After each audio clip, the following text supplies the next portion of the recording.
Hi guys, good evening. I am Rajni. आप लोग का टेस्ट कुछ ही देर में स्टार्ट होने वाला है। सही बच्चे लाइव आ जाइए। आप लोग का टेस्ट कुछ ही देर में स्टार्ट होने वाला है। सभी बच्चे लाइव आ जाइए। टेस्ट नंबर 31 है। आज का जो टेस्ट है उसका टेस्ट जो नंबर होगा वो 31 है। सब्जेक्ट जो है वो केमिस्ट्री है। आज केमिस्ट्री से टेस्ट होगा। 30 क्वेश्चन है।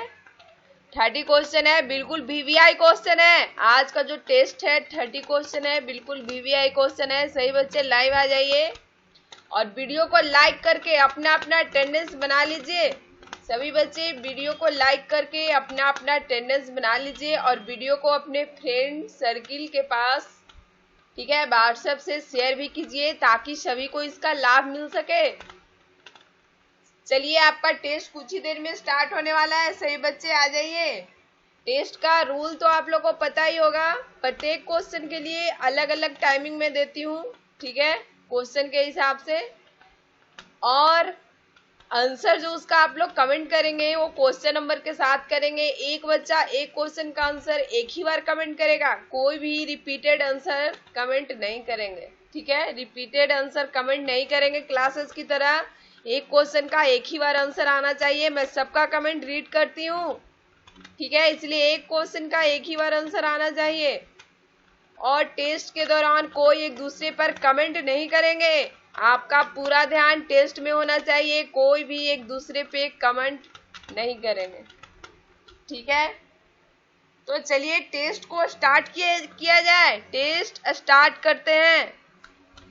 10, 9, 8, 7, 6, 5, 4, 3, 2, 1। ये रहा आपके स्क्रीन पर फर्स्ट क्वेश्चन। फर्स्ट क्वेश्चन जो है आपके स्क्रीन पर है। आप लोग को इसके लिए टाइमिंग, चलिए 25 सेकेंड दी। न्यूक्लियस में खाली स्थान है परमाणु क्रमांक, जिसको हम लोग एटॉमिक नंबर बोलते हैं, दर्शाता है। को दर्शाता है, किसको दर्शाता है? परमाणु क्रमांक को कौन दर्शाता है न्यूक्लियस में, ये बताना है। क्वेश्चन नंबर 1 है। Time up, time up. चलिए, सभी का आंसर आ गया है। तो इसकी राइट आंसर की बात करें तो ऑप्शन ए वाले का आंसर जो है वो बिल्कुल करेक्ट है, ठीक है। ऑप्शन ए वाले का आंसर बिल्कुल करेक्ट है। न्यूक्लियस में प्रोटॉन जो है वो परमाणु क्रमांक और एटॉमिक नंबर को दर्शाता है, ठीक है। प्रोटॉन की जो संख्या है परमाणु क्रमांक को व्यक्त करती है। मतलब हम ये कह सकते हैं कि किसी तत्व का परमाणु क्रमांक उस तत्व के नाभिक में उपस्थित प्रोटॉन की संख्या को कहते हैं, ठीक है। सभी को समझ में आ रहा है? चलिए नेक्स्ट क्वेश्चन की ओर मूव किया जाए।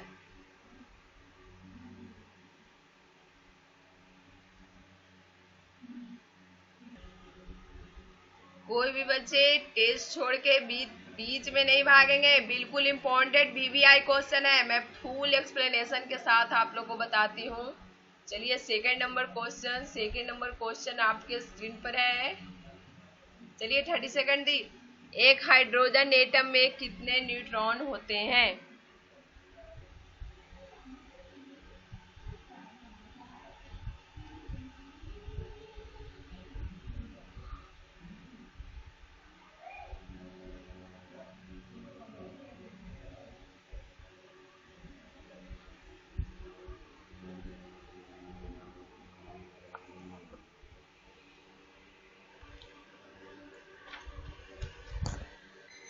Time up, time up, time up.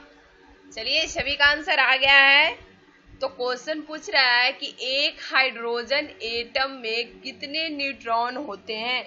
तो हाइड्रोजन परमाणु के जो नाभिक होते हैं उनमें केवल एक प्रोटॉन ही पाया जाता है, ठीक है।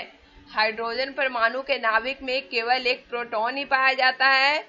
उनमें एक भी न्यूट्रॉन जो होते हैं वो नाभिक में नहीं होता है। इसलिए हाइड्रोजन का परमाणु क्रमांक तथा परमाणु भार, जिसको हम लोग द्रव्यमान संख्या बोलते हैं, दोनों का मान कितना होता है? 1 होता है, ठीक है, क्योंकि उसमें केवल एक प्रोटॉन ही पाया जाता है।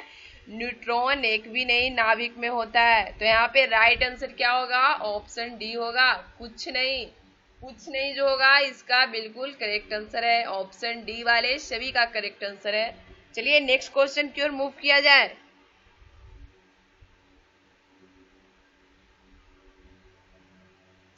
नेक्स्ट क्वेश्चन आपके स्क्रीन पर है। नेक्स्ट क्वेश्चन आपके स्क्रीन पर है। चलिए 27 सेकेंड। निम्नलिखित में से किस परमाणु का व्यास सबसे बड़ा है? क्वेश्चन नंबर 3, किस परमाणु का व्यास जो है वो सबसे बड़ा है?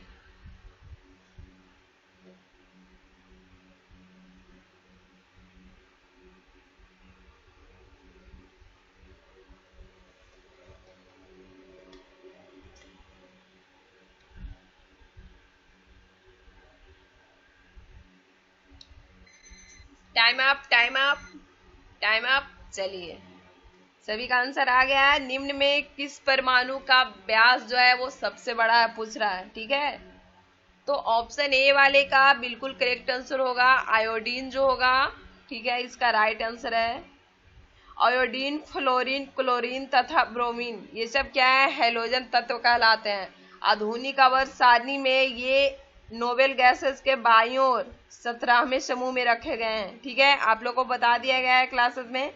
इन दिए गए तत्वों में आयोडीन की जो परमाणु त्रिज्या है अथवा व्यास है वो सबसे अधिक है। सबसे अधिक होती है किसकी? आयोडीन की, ठीक है। तो हम लोग का जो राइट आंसर होगा वो कौन सा होगा? ऑप्शन ए होगा। ऑप्शन ए जो है हम लोग का बिल्कुल करेक्ट आंसर है। चलिए next question.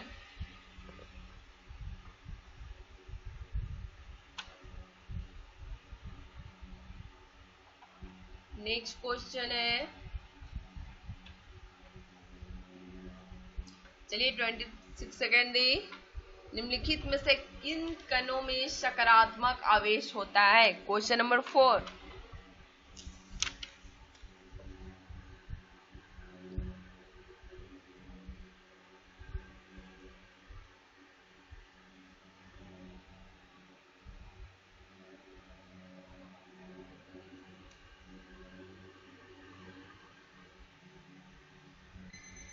Time up, time up, time up. Question बोल रहा है निम्नलिखित में से किन कणों में सकारात्मक आवेश होता है, ठीक है। तो इलेक्ट्रॉन, प्रोटॉन और न्यूट्रॉन ये जो तीनों हैं परमाणु संरचना के प्रमुख मूल कण हैं। परमाणु नाभिक की रचना प्रोटॉन और न्यूट्रॉनों से होती है, ठीक है। इलेक्ट्रॉन जो होते हैं परमाणु नाभिक में नहीं रहते हैं, ये नाभिक के बाहर रहते हैं तथा नाभिक के चारों ओर ऑर्बिट्स जिसको हम लोग कक्षाओं बोलते हैं में गतिशील रहते हैं। प्रोटॉन तथा इलेक्ट्रॉन क्रमशः धन आवेशित तथा ऋण आवेशित कण हैं, जबकि न्यूट्रॉन जो होते हैं वे आवेश रहित मतलब उदासीन न्यूट्रल कण हैं, ठीक है। तो प्रोटॉन ही है जो धनावेशित मतलब सकारात्मक आवेश वाला कण है, ठीक है। प्रोटॉन जो है वो सकारात्मक आवेश वाला कण होगा। तो राइट आंसर जो होगा वो कौन सा होगा? Option B. ऑप्शन बी वाले का बिल्कुल करेक्ट आंसर है, ठीक है। राइट जो आंसर होगा वो प्रोटॉन होगा। सभी को समझ में आ रहा है? चलिए नेक्स्ट क्वेश्चन की ओर मूव किया जाए।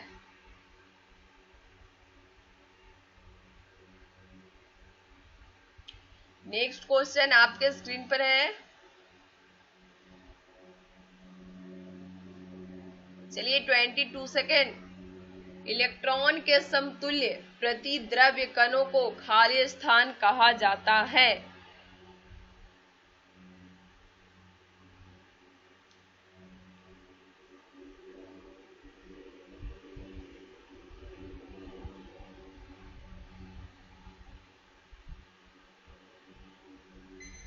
Time up, time up, time up. चलिए सभी का आंसर आ गया है। क्वेश्चन बोल रहा है कि इलेक्ट्रॉन के समतुल्य प्रति द्रव्य कणों को खाली स्थान कहा जाता है, ठीक है। तो इसका जो राइट आंसर होगा वो क्या होगा? इलेक्ट्रॉन के समतुल्य प्रति द्रव्य कण जो होता है उसे हम लोग पॉजिट्रॉन बोलते हैं, पॉजिट्रॉन होता है। तो ऑप्शन डी जो होगा वो हम लोग का करेक्ट आंसर होगा। इलेक्ट्रॉन और पॉजिट्रॉन जो होता है उसका द्रव्यमान जो समान होता है, इलेक्ट्रॉन और पॉजिट्रॉन का जो द्रव्यमान होता है वो समान होता है, ठीक है। कितना होता है? दोनों का जो द्रव्यमान होता है वो होता है 0.1 गुने 10⁻⁻31 kg। ठीक है, इलेक्ट्रॉन और पॉजिट्रॉन दोनों का जो द्रव्यमान होता है वो समान होता है। ठीक है, तो यहाँ पे जो राइट आंसर होगा वो ऑप्शन डी होगा। चलिए नेक्स्ट क्वेश्चन।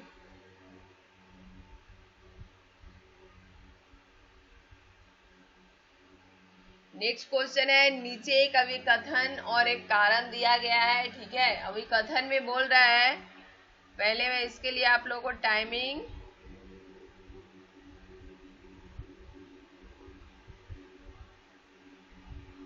चलिए 41 सेकेंड। ठीक है, अभिकथन में बोल रहा है परमाणु विखंडन की घटना जो है अत्यधिक ऊर्जा उत्पन्न करती है और इसका कारण है यह प्रक्रिया जिसमें एक नाभिक दो भागों में टूट जाता है परमाणु विखंडन कहलाता है। तो इसका राइट आंसर क्या होगा? ये चारों जो दिया हुआ है ऑप्शन, उसके अनुसार इसका राइट आंसर क्या होगा?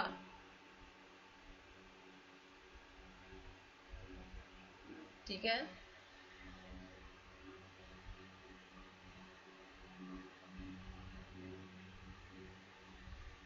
क्वेश्चन लंबा है इसलिए चारों ऑप्शन जो है वो एक बार नहीं दिख सकता है। Time up, time up. ठीक है, तो इसका जो राइट आंसर होगा वो ए और बी में से ही होगा कोई। ठीक है ना, इसका जो राइट आंसर होगा वो ए और बी में से ही कोई होगा। ठीक है, इसलिए दोनों को मैं ठीक है दिखाई हूं। तो अभिकथन में बोल रहा है कि परमाणु विखंडन की जो घटना है वो अत्यधिक ऊर्जा उत्पन्न करती है। इसका जो कारण रीजन दिया है वो क्या दिया है कि यह प्रक्रिया जिसमें एक नाभिक दो भागों में टूट जाता है परमाणु विखंडन कहलाता है। तो इसका जो राइट आंसर होगा वो ऑप्शन बी होगा। ठीक है, अभिकथन और कारण जो है दोनों सही है, लेकिन कारण जो है अभिकथन की उचित व्याख्या नहीं कर रहा है। ठीक है, परमाणु विखंडन या नाभिकीय विखंडन जिसको बोलते हैं न्यूक्लियर फ्यूजन की घटना में परमाणु नाभिक टूटकर दो छोटे छोटे खंडों में बंट जाते हैं और इन टूटे हुए खंडों का संयुक्त द्रव्यमान जो होता है वो मूल नाभिक के द्रव्यमान से कुछ कम होता है। अर्थात हम ये बोल सकते हैं कि इस क्रिया में द्रव्यमान क्षति होती है जो आइंस्टीन के द्रव्यमान ऊर्जा समीकरण E = mc² के अनुसार बड़ी मात्रा में ऊर्जा में बदल जाती है। तो इसका जो राइट आंसर होगा वो ऑप्शन बी होगा। ऑप्शन बी जो होगा वो इसका करेक्ट आंसर है। ठीक है, चलिए नेक्स्ट क्वेश्चन।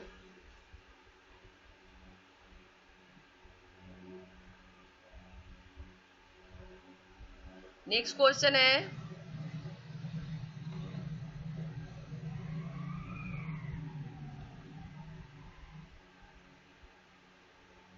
चलिए 28 सेकंड का टाइमिंग दिया आप लोग को। सूर्य की ऊर्जा किस माध्यम से उत्पन्न होती है?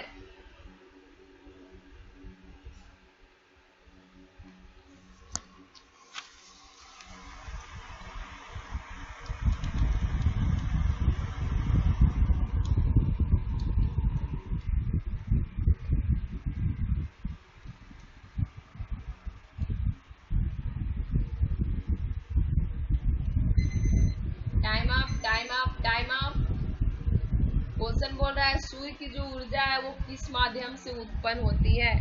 तो इसका राइट आंसर सभी का आ गया है। चलिए सभी का बिल्कुल करेक्ट आंसर है। ऑप्शन ए इसका बिल्कुल करेक्ट आंसर होगा, परमाणु संलयन।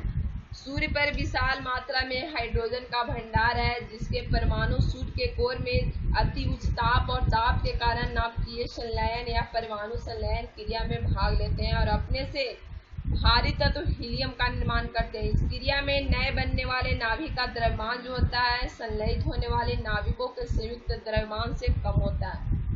ठीक है, अर्थात द्रव्यमान क्षति होती है। द्रव्यमान की यह क्षति जो है E = mc² समीकरण द्वारा ऊर्जा में परिणत हो जाती है। ठीक है, तो सभी को समझ में आ रहा है कि सूर्य की ऊर्जा किस माध्यम से उत्पन्न होती है? तो परमाणु संलयन। ठीक है, परमाणु संलयन या नाभिकीय संलयन, ये दोनों इसका करेक्ट आंसर है। चलिए नेक्स्ट क्वेश्चन की ओर मूव करते हैं।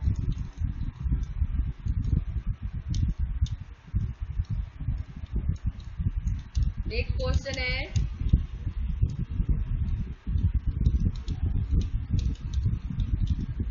चलिए 28 29 सेकेंड। एक ऑक्सीजन परमाणु में कितने संयोजी इलेक्ट्रॉन होते हैं?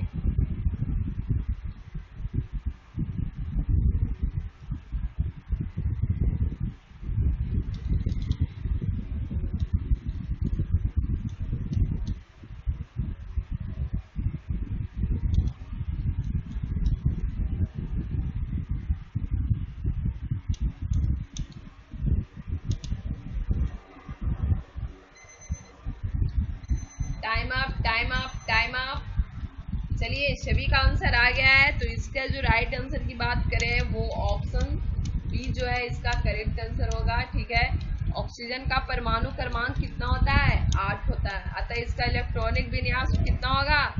ऑक्सीजन का इलेक्ट्रॉनिक विन्यास 2 और 6 होगा ना। कैसे लिखाता है? 1s2 2s2 2p6। ठीक है, ऑक्सीजन के प्रथम कक्षा में 2 इलेक्ट्रॉन, द्वितीय या बाह्य कक्षा में कितने हो गए हैं? 6।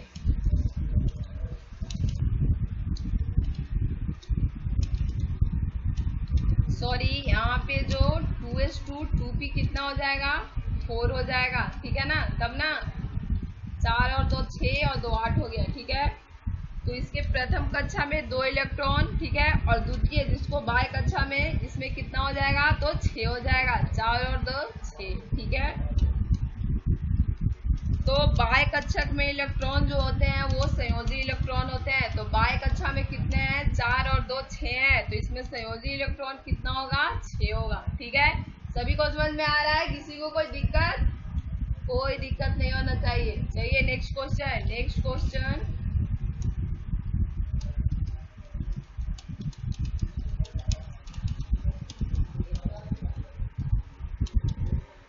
Question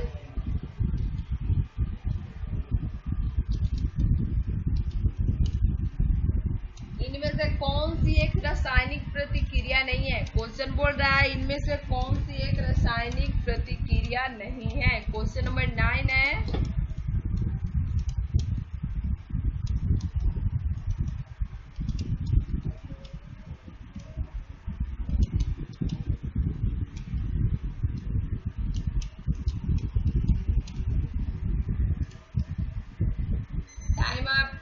time up.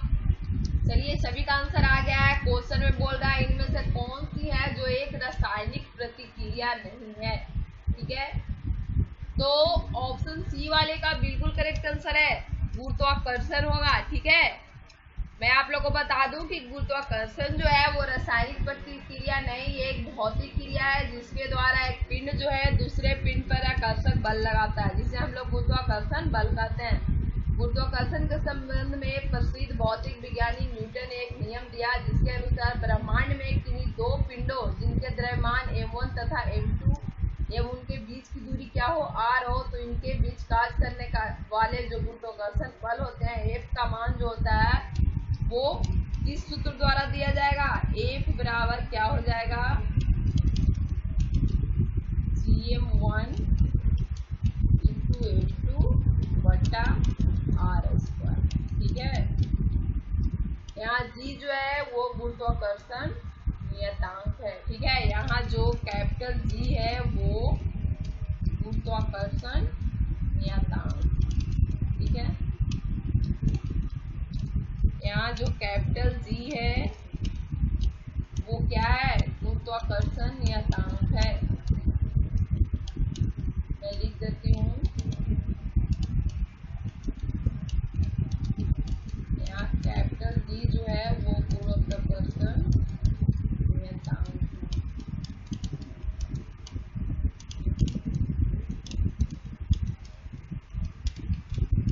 ठीक है, G=। चलिए नेक्स्ट क्वेश्चन, सभी को समझ में आ रहा है? नेक्स्ट क्वेश्चन की ओर मूव करते हैं।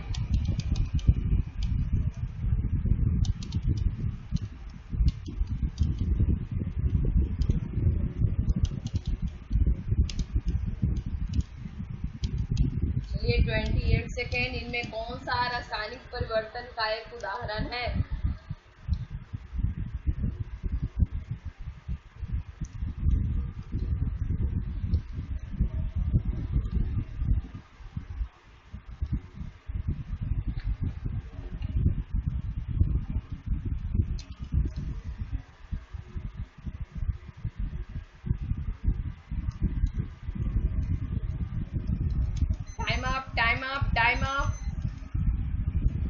चलिए सभी का आंसर आ गया है। तो इसकी अगर हम लोग राइट आंसर की बात करें कि कौन सा रासायनिक परिवर्तन का एक उदाहरण है, तो इसका राइट आंसर होगा न्यूट्रलाइजेशन। न्यूट्रलाइजेशन जो है इसका राइट आंसर है, मतलब जिसको हम लोग उदासीनीकरण या निष्क्रियकरण कहते हैं। तो ऑप्शन सी जो है इसका करेक्ट आंसर है, ऑप्शन सी वाले का। निष्क्रियकरण जो है एक रासायनिक अभिक्रिया है जिसमें अम्ल तथा क्षार के परस्पर मेल से दोनों ही क्या हो जाते हैं, न्यूट्रलाइज होके, मतलब उदासीनीकृत होकर साल्ट तथा वाटर मतलब लवण तथा जल बनाते हैं। ठीक है, एग्जाम्पल जैसे हाइड्रोक्लोरिक अम्ल जो है HCl तथा सोडियम हाइड्रोक्साइड की अगर उदासीनीकरण अभिक्रिया हो तो उसको कैसे हम लोग समीकरण के द्वारा व्यक्त करेंगे। ठीक है, HCl है और क्या है, हाइड्रोक्लोरिक अम्ल और सोडियम हाइड्रोक्साइड NaO। ठीक है, सॉरी। ठीक है, ये जब दोनों से ये करेगा तो यहाँ पे NaOH है। ठीक है, क्या बनेगा, NaCl बनेगा ना, लवण बनेगा ना साल्ट, प्लस जल H2O। ठीक है, बनेगा ना। ठीक है, ये क्या हो गया, लवण हो गया, ये क्या हो गया, जल हो गया। ठीक है, सभी को समझ में आ रहा है। चलिए नेक्स्ट क्वेश्चन की ओर मूव किया जाए।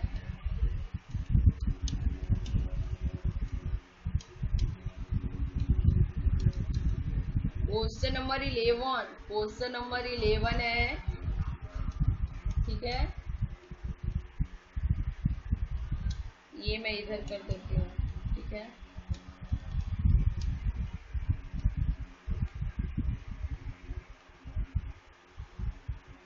इलेवन है,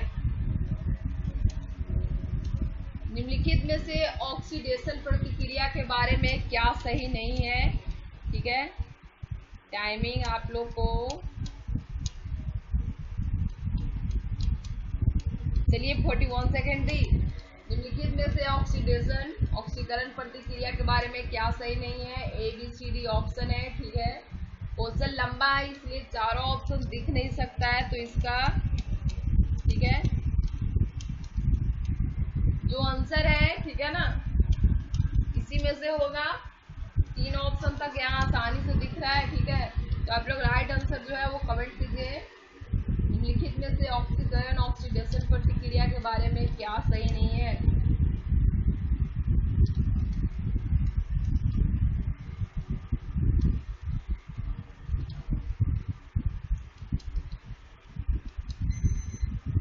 time up, time up, time up. तो इसकी राइट आंसर की अगर हम लोग बात करें तो जिनका जिनका ऑप्शन सी है सभी का करेक्ट आंसर है, ऑप्शन सी वाले। वनस्पति तेल का हाइड्रोजनीकरण एक ऑक्सीकरण प्रतिक्रिया है। हाइड्रोजनीकरण एक अपचयन क्रिया है, ना कि ऑक्सीकरण। ठीक है, यहाँ पूछ रहा है कि क्या सही नहीं है, सही नहीं है पूछ रहा है। ठीक है ना, तो हाइड्रोजनीकरण जो है एक अपचयन क्रिया है, ना कि ऑक्सीकरण, क्योंकि इसमें ऑक्सीजन की वृद्धि नहीं होती बल्कि हाइड्रोजन असंतृप्त बसीय अम्लों से संयुक्त होकर उन्हें संतृप्त बसीय अम्लों में क्या करता है, बदल देता है। तो यहाँ पे ऑप्शन सी जो है वो हम लोग का करेक्ट आंसर होगा। ठीक है, ऑप्शन सी वाले का करेक्ट आंसर है, ऑप्शन सी जो होगा वो हम लोग का करेक्ट आंसर होगा। चलिए नेक्स्ट क्वेश्चन।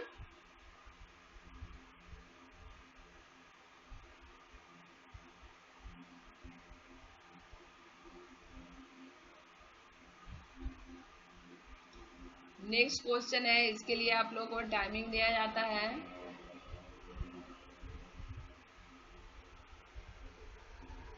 चलिए 41 सेकेंड दी। निम्नलिखित में से कौन सा रासायनिक प्रतीकों के बारे में सच नहीं है, ये भी बोल रहा है कि सच नहीं है, ये बताना है, सच नहीं है।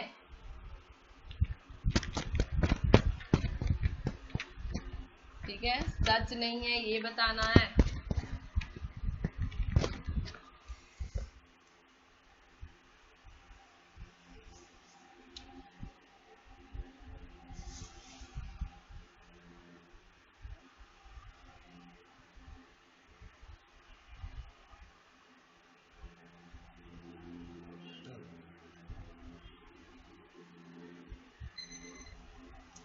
Time up, time up, time up. बोल रहा है निम्नलिखित में से कौन सा रासायनिक प्रतीकों के बारे में सच नहीं है। तो रासायनिक प्रतीकों को शुरू करने का प्रथम जो आधुनिक प्रयास किए थे वो स्वीडन के रसायन विज्ञानी जो थे जे बर्जीलियस द्वारा किया गया था। ठीक है, इन्होंने तत्व के वर्गीकरण हेतु सर्वप्रथम इन्हें प्रतीकों मतलब एक या दो अक्षरों पर आधारित के रूप में व्यक्त किया था। तो यहाँ पे जो राइट आंसर होगा वो क्या होगा, ऑप्शन सी होगा। ये जेम्स चैडविक और जे थॉमसन द्वारा प्रस्तावित किए गए थे। ये जो है ये सच नहीं है। ठीक है, ये सच नहीं है। ठीक है, ये जो होगा वो सच नहीं होगा, ऑप्शन सी वाले का।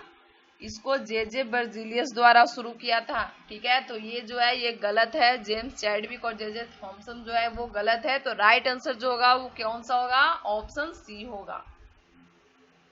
चलिए नेक्स्ट क्वेश्चन की ओर मूव किया जाए। ऑप्शन सी इसका करेक्ट आंसर है। ठीक है, ऑप्शन सी।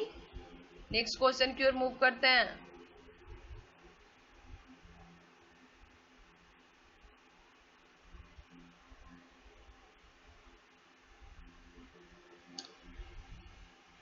टाइमिंग टाइमिंग, चलिए 21 सेकेंड। ऑक्सीकरण प्रतिक्रिया में निम्नलिखित में से क्या होता है, क्वेश्चन नंबर 13।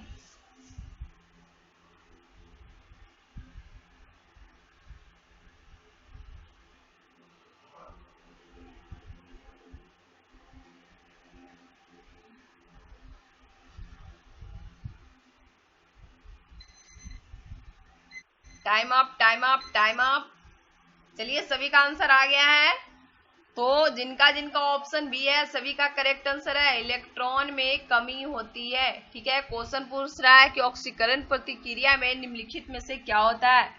तो मैं आप लोग को बता दूं कि इलेक्ट्रॉन संकल्पना के अनुसार परमाणुओं, आयनों या अणुओं द्वारा एक या अधिक इलेक्ट्रॉन त्याग करने की जो प्रक्रिया है वो ऑक्सीकरण या उपचयन कहलाती है। ऑक्सीकरण प्रक्रिया में किसी तत्व की संयोजकता जो है बढ़ती है तथा संयोजकता में हुई वृद्धि त्याग जो है वो किए गए इलेक्ट्रॉन की संख्या के बराबर होती है। ठीक है, जैसे एग्जाम्पल के तौर पर मैं आप लोग को बता दूं, जैसे जिंक। ठीक है, जिंक का, ठीक है ना, तो ये जब, तो यहाँ पे 2 जो होगा वो प्लस होगा, प्लस 2 इलेक्ट्रॉन का ये जो है जिंक परमाणु हो गया। ये क्या हो गया, ये जिंक जो है वो परमाणु हो गया और ये क्या हो गया, आयन हो गया। ठीक है, ये आयन हो गया। ठीक है ना, क्या करता है कि परमाणु आयनों या अणुओं द्वारा एक या अधिक इलेक्ट्रॉन त्याग करने की प्रक्रिया जो है ऑक्सीकरण कहलाती है। ऑक्सीकरण प्रक्रिया में किसी तत्व की संयोजकता जो है वो बढ़ती है तथा संयोजकता में हुई वृद्धि त्याग किए गए इलेक्ट्रॉन की संख्या के बराबर होती है। ठीक है, चलिए next question.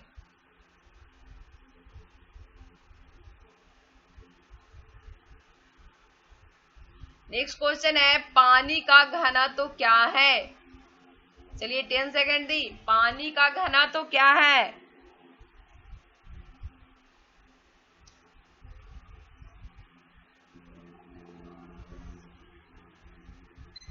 Time up, time up. ठीक है, ऑप्शन ए वाले का बिल्कुल करेक्ट आंसर है। पानी का घनत्व 1000 किलो घन मीटर होता है। ठीक है, पानी, तो ऑप्शन ए वाले का बिल्कुल करेक्ट आंसर है। चलिए सभी को पता है, सभी को पता है। चलिए नेक्स्ट क्वेश्चन की ओर मूव किया जाए।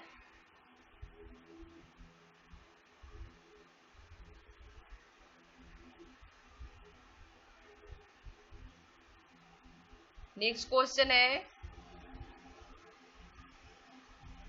चलिए 21 सेकेंड दी। वह एकमात्र धातु कौन सी है जो कमरे के तापमान पर द्रव में बदल जाती है।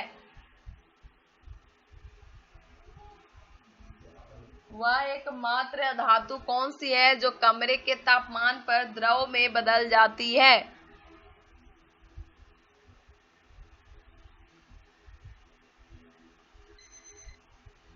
Time up, time up. तो इसका जो राइट आंसर होगा वो हो जाएगा ब्रोमीन। ब्रोमीन जो है वो करेक्ट आंसर है।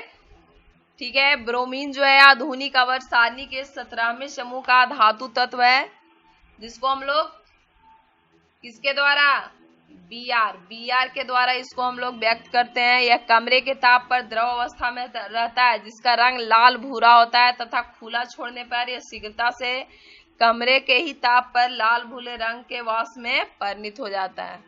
ठीक है, तो ब्रोमीन इसका करेक्ट आंसर है। चलिए next question.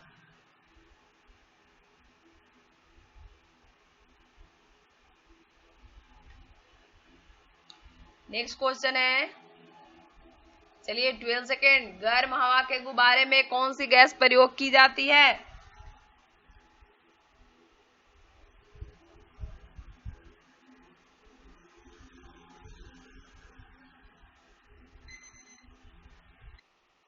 Time up, time up, time up. तो इसका जो राइट आंसर होगा वो हो जाएगा ऑप्शन बी, प्रोपेन होगा।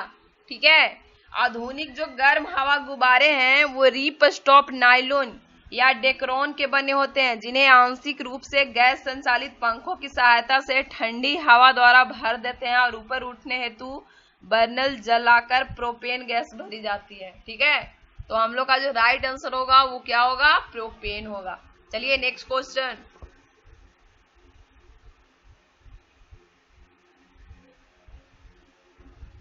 नेक्स्ट क्वेश्चन है,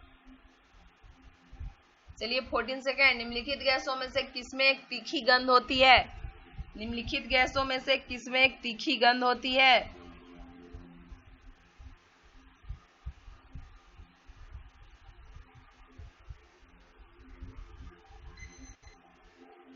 टाइम अप, टाइम अप। निम्नलिखित गैसों में से किसमें एक तीखी गंध होती है? तो इसका जो राइट आंसर होगा वो ऑप्शन ए होगा। ऑप्शन ए वाले का बिल्कुल करेक्ट आंसर है अमोनिया, जिसको हम लोग कैसे डिनोट करते हैं, NH3। ठीक है, NH3 जो है वो तीखी गंध युक्त गैस है, जबकि N गैस जो है, जैसे कार्बन मोनोऑक्साइड दिया है, ऑक्सीजन दिया है, हाइड्रोजन दिया है, ये सब गंधहीन गैस है। ठीक है, गंध, तीखी गंध जो होती है अमोनिया का होता है, ये तीनों जो है वो गंधहीन गैस है। ठीक है, तो राइट आंसर हम लोग का ऑप्शन ए होगा, अमोनिया होगा। Next question.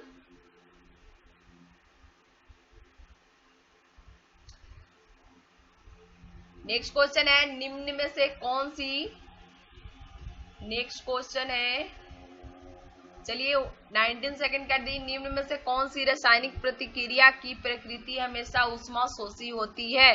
क्वेश्चन नंबर 18 है, निम्न में से कौन सी रासायनिक प्रतिक्रिया की प्रकृति हमेशा ऊष्मा शोषी होती है?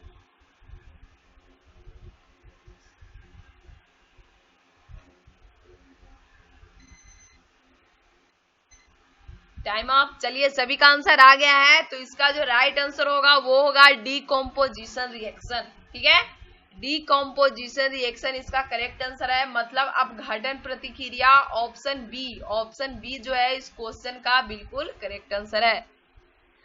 डीकम्पोजिशन रिएक्शन जो होता है हमेशा ऊष्मा शोषी होता है, क्योंकि अपघटन की क्रिया में रासायनिक बंध टूटते हैं, जिसके लिए ऊर्जा की आवश्यकता होती है, अतः बाहरी ऊष्मा अवशोषित करके या ऊर्जा प्राप्त की जाती है। ठीक है, तो ऑप्शन बी इसका करेक्ट आंसर है। चलिए next question.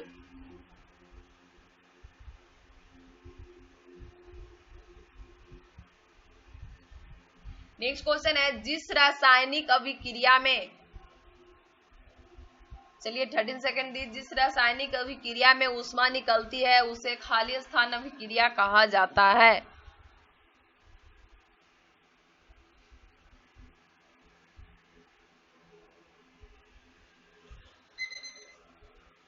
Time up, time up.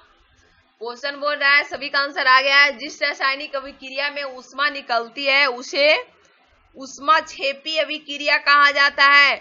Option A वाले का बिल्कुल करेक्ट आंसर है। ऊष्माक्षेपी अभिक्रिया जो है एक ऐसी रासायनिक अभिक्रिया को कहते हैं जिसमें प्रकाश जो है अथवा ऊष्मा के रूप में ऊर्जा बाहर निकलती है।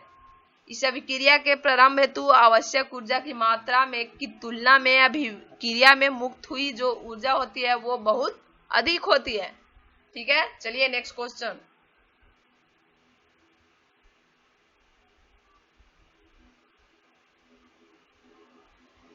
नेक्स्ट क्वेश्चन है,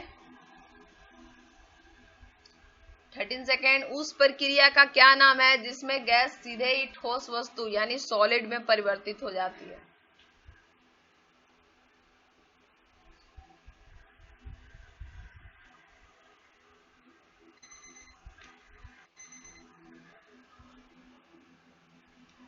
टाइम अप। क्वेश्चन बोल रहा है उस प्रक्रिया का क्या नाम है जिसमें गैस सीधे ही ठोस वस्तु यानी सॉलिड में परिवर्तन हो जाती है? तो डिपोजिशन।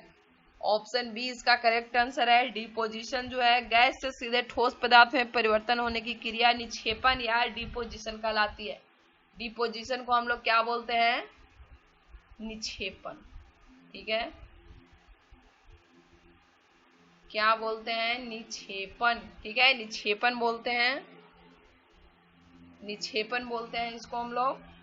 यह वास्तव में रासायनिक वाष्प निक्षेपण की क्रिया है जिसकी सहायता से उच्च श्रेणी तथा अच्छी क्षमता वाले ठोस पदार्थ उत्पन्न किया जाता है।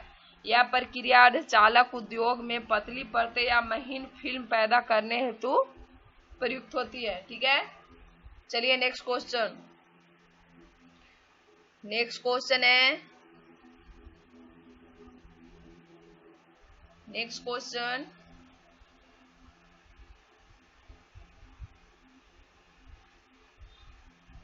चलिए 35 सेकंड दी। खाली स्थान पदार्थ की उन अवस्थाओं में से एक है जो बहुत ही कम घनत्व वाली गैस को अत्यंत कम तापमान के तहत ठंडा करके प्राप्त होती है।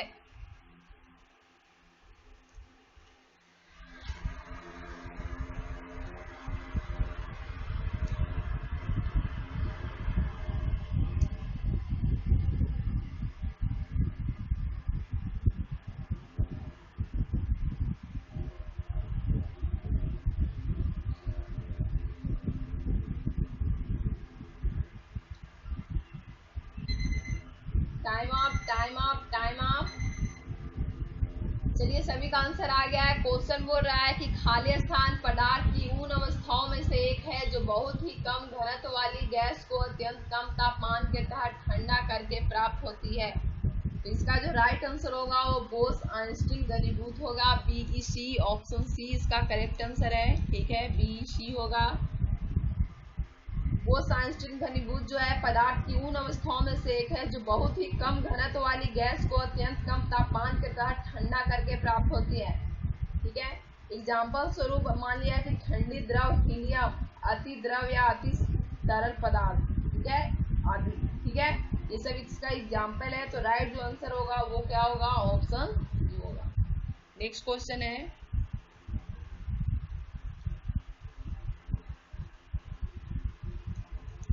Next question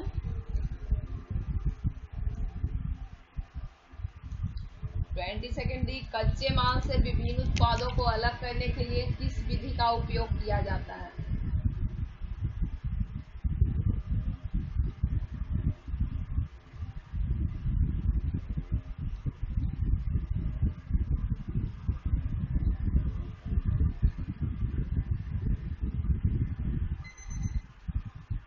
time up, time up. चलिए सभी का आंसर आ गया है। क्वेश्चन बोल रहा है कि कच्चे माल से विभिन्न उत्पादों को अलग करने के लिए किस विधि का उपयोग किया जाता है? तो इसको हम लोग बोलते हैं आंशिक आसवन। विधि कौन सा है? ऑप्शन बी आंशिक आसवन। कच्चे माल विशेषकर कच्चे तेल से विभिन्न उत्पादों को अलग करने के लिए इसे गर्म करते हुए धीरे धीरे ताप बढ़ाते जाते हैं जिससे विभिन्न मिश्रित तरल जिनके क्वथनांक भिन्न भिन्न होते हैं वाष्पीकृत होकर आंशिक आसवन द्वारा क्या हो जाते हैं? पृथक हो जाते हैं। मतलब ऑप्शन बी जो होगा इसका करेक्ट आंसर होगा। चलिए नेक्स्ट क्वेश्चन।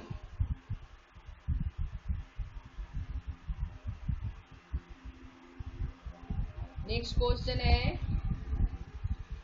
प्रचुर मात्रा में उपलब्ध ज्वलनशील प्राकृतिक गैस कौन सी है? 23 नंबर।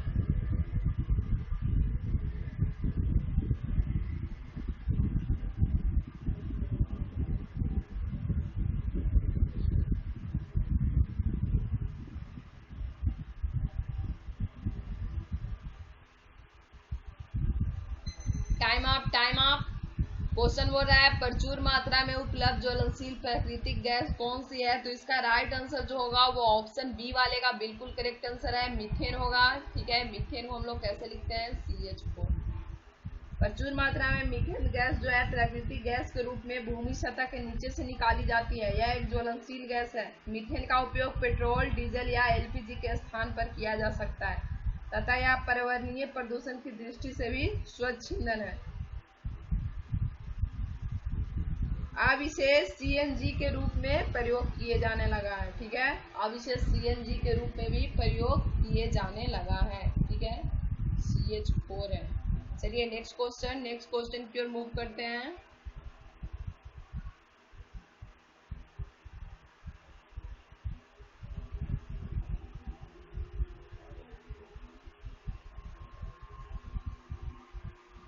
चलिए टाइमिंग। एक घरेलू गैस सिलेंडर में एलपीजी खाली स्थान में संग्रहित की जाती है। एक घरेलू गैस सिलेंडर में एलपीजी जो है वो खाली स्थान में संग्रहित की जाती है।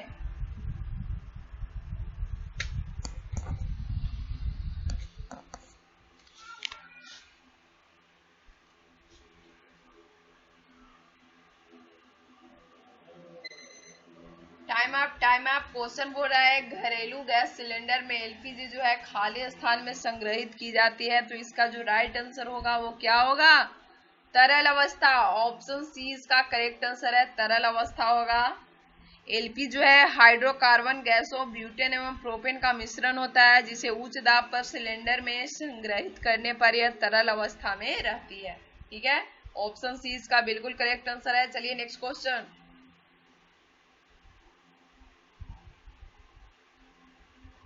नेक्स्ट क्वेश्चन है जब दो तरल पदार्थ एक दूसरे में घुलते नहीं है और सॉल्यूशन नहीं बनाते हैं तो उसे क्या कहते हैं? 21 सेकंड का टाइमिंग दी।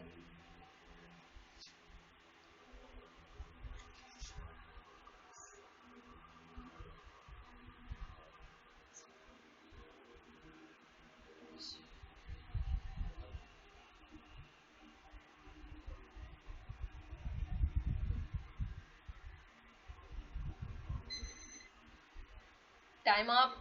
क्वेश्चन बोल रहा है जब दो तरल पदार्थ एक दूसरे में घुलते नहीं है और सॉल्यूशन नहीं बनाते हैं तो उसे हम लोग इमिसिबल बोलते हैं, अमिश्रणीय बोलते हैं। ऑप्शन सी इसका करेक्ट आंसर है। जब दो तरल पदार्थ जो घुलते नहीं है और विलयन नहीं बनाते हैं तो इन्हें हम लोग इमिसिबल द्रव कहते हैं। ठीक है, चलिए नेक्स्ट क्वेश्चन।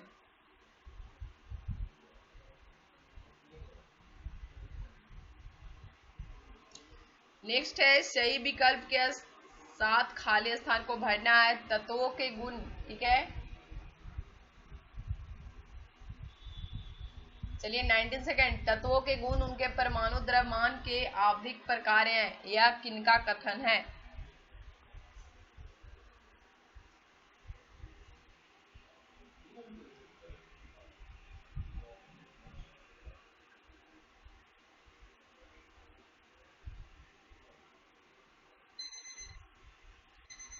Time up. तो इसका जो राइट आंसर होगा वो मेंडलीव का आवर्त नियम होगा। ऑप्शन सी होगा। मेंडलीव का जो आवर्त नियम है सर्वप्रथम 1869 में उस समय ज्ञात 56 तत्वों को उनके भौतिक एवं रासायनिक गुणों के आधार पर वर्गीकृत किया और यह नियम दिया कि तत्वों के भौतिक एवं रासायनिक गुण उनके परमाणु द्रव्यमान के आवर्ती फलन होते हैं। ठीक है, तो ऑप्शन सी इसका करेक्ट आंसर है। चलिए next question.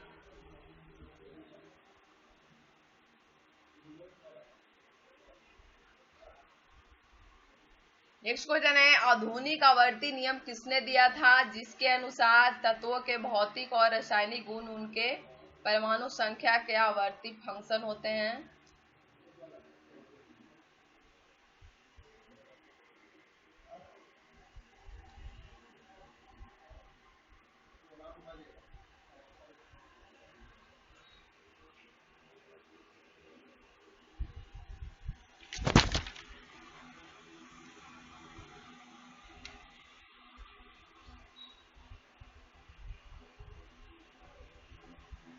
Time up.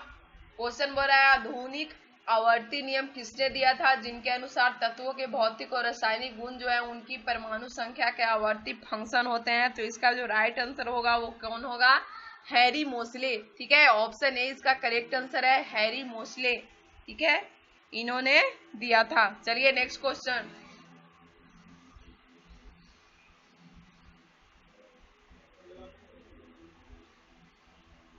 Next question है, किस तत्व का परमाणु क्रमांक 3 है? चलिए 12 सेकेंड। किस तत्व का परमाणु क्रमांक 3 है?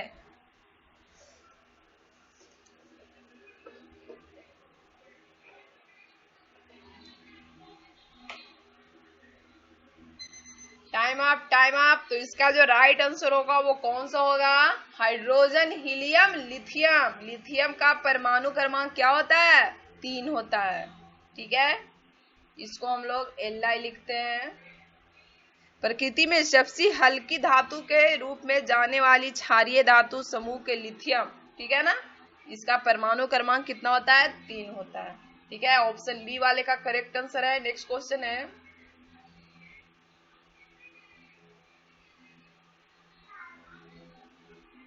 Next question,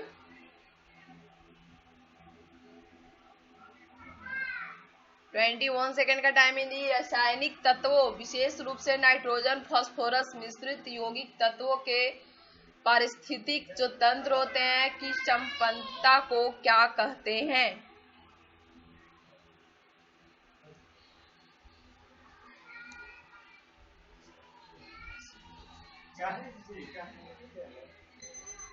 time up, time up. तो इसका जो राइट आंसर होगा यूट्रोफिकेशन होगा। ऑप्शन ए इसका करेक्ट आंसर है। पारिस्थितिक तंत्र में कृषि में प्रयुक्त नाइट्रोजनी एवं फास्फोरस उर्वरक तथा सेप्टिक एवं सीवर तंत्रों के कारण उत्पन्न पोषकों में बहुत अधिक बढ़ने की घटना जो है यूट्रोफिकेशन कहलाती है। ठीक है, ऑप्शन ए इसका करेक्ट आंसर है। चलिए नेक्स्ट क्वेश्चन की ओर मूव किया जाए। Next and last question, next question है, निम्नलिखित में से कौन सी गैस जो है वो अक्रिय गैस नहीं है? ठीक है, चलिए 12 सेकंड दे। निम्नलिखित में से कौन सी गैस जो है अक्रिय गैस नहीं है? Question number 30, question number 30। Time up, time up. तो इसका जो राइट आंसर होगा वो कौन सा होगा? Option D. ठीक है, ऑप्शन डी जो होगा हीलियम, नियॉन तथा रेड्रॉन जो है अक्रिय नोबेल गैस कहलाती है, जो आवर्त सारणी के 18वें समूह में रखी गई है। हाइड्रोजन जो है एक सक्रिय एवं ज्वलनशील गैस है, जिसे आधुनिक आवर्त सारणी के प्रथम समूह में रखा गया है। यह जो है हाइड्रोजन वो अक्रिय गैस नहीं है। ठीक है, ऑप्शन डी वाले का करेक्ट आंसर है। चलिए आप लोग का टेस्ट जो है वो समाप्त हो गया। आप लोग का 30 में कितना आया, आप लोग अपना स्कोर कमेंट करके बताइएगा। सबका कमेंट मैं रीड करती हूँ। मैं पिछले फिजिक्स का जब मैं टेस्ट ली थी पिछले क्लास में, तो उन लोग का भी कमेंट मैं रीड की थी, जिन्होंने अपना अपना स्कोर कमेंट किया था। उन सब का नाम मैं बताती हूँ।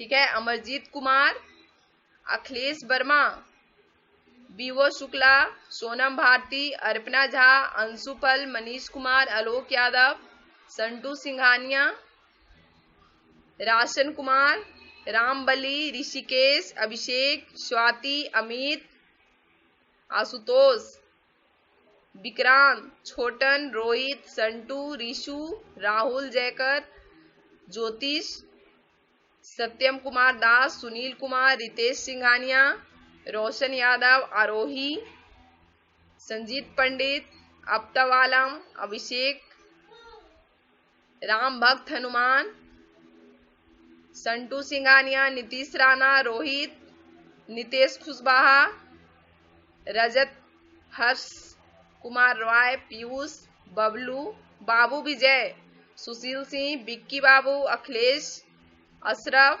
प्रीति, सुजय, ऋषि, सत्यम कुमार वर्मा, पीयूष, श्वेता सिन्हा, सचिन मेहता, कुमारी अंजलि सिन्हा, एकता कुमारी, गौतम, संजय रॉय, अमरजीत, ज्योतिष, अर्पणा, पाठशाला, रणवीर, स्मार्ट राजू, ठीक है, स्टाइलिश जयास, अमित, इन्होंने अपना अपना स्कोर जो कमेंट किया था। चंदन कुमार वर्मा, ठीक है, इन्होंने अपना अपना स्कोर कमेंट करके बताया था पिछली बार फिजिक्स का टेस्ट का। आज भी मैं आप लोग सबका कमेंट रीड करूंगी। आप लोग लास्ट में कमेंट करके बताइएगा कि आप लोग का कितना सही हुआ। Okay, bye.